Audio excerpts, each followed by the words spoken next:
This is a story of redemption, a story of second chances. I was 17 years old in Cook County Jail. It was probably one of the worst chapters in my life.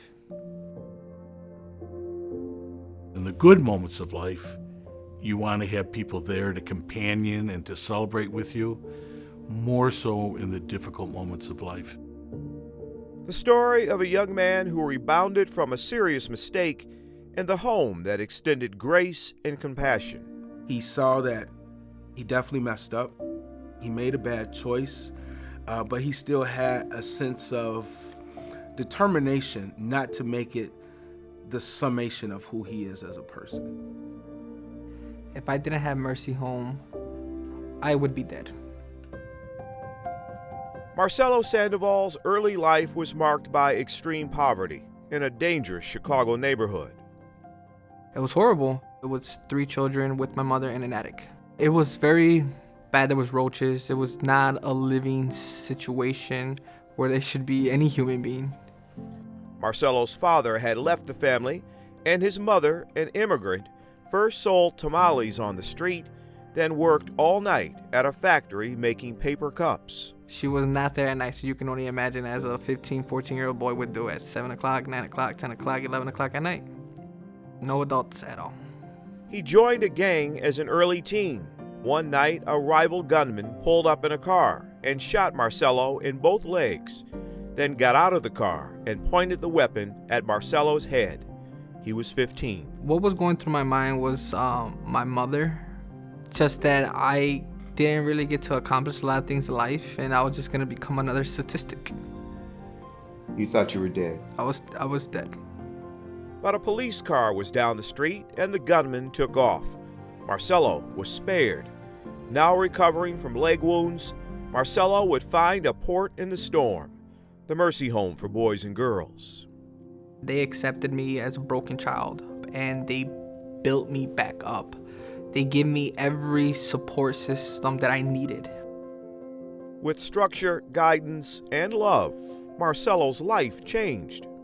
He went from halfway going to school and F's, all F's, to A's and B's. He was one of the smartest kids that we had in program at that time.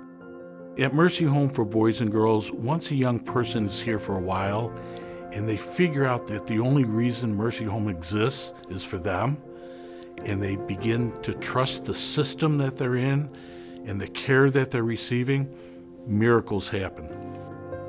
It was beautiful.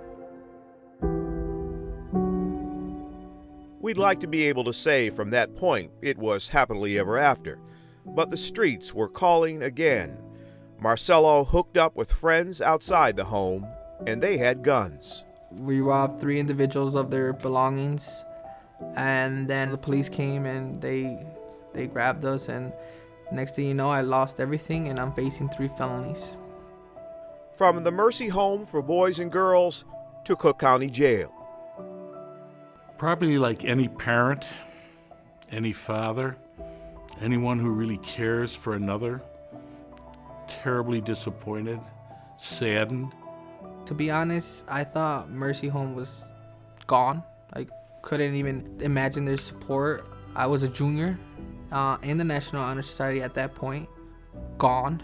My mother, I seen her at my bond hearing, tears coming out of work. I can tell she had her work clothes, crying. I witnessed it. I hated myself. You know? Everything was gone. But Marcelo was wrong. The home rallied around the 17-year-old.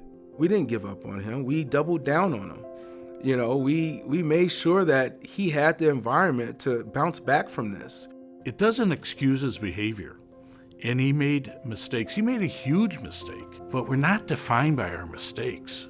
We really should be defined by our potential. And so you forgive, you show compassion, and you try to enhance life. That's what we're all called to do. After Marcelo was kicked out of his high school, Father Scott Donahue arranged for Marcelo to go to his alma mater, St. Viator, in Arlington Heights. When I think that he was going to leave me behind, he referred me to his high school. Like, what is wrong with this man? I tell my mom all the time, I know he's a priest, but he's my father. He was there in my corner when I needed him the most. From there, Marcelo graduated from DePaul University and today is a credit analyst for a financial holding company. I can't even believe that I went through what I went through. I have a beautiful wife, I have a 2-year son, and I'm evaluating multi-billion-dollar companies at work. The Mercy Home for Boys and Girls has saved countless lives and made our community stronger and safer. Sometimes a second chance is all we need. It was amazing. And that's why I excelled, because I got the resources I needed for any individual to excel. It's truly a beautiful organization. It's well needed in the city of Chicago. I want our donors and my friends to know, and deeply grateful, I've seen miracles happen, like in the life of Marcelo, and I also know that without you, these miracles just won't happen. So I love you, and I say thank you.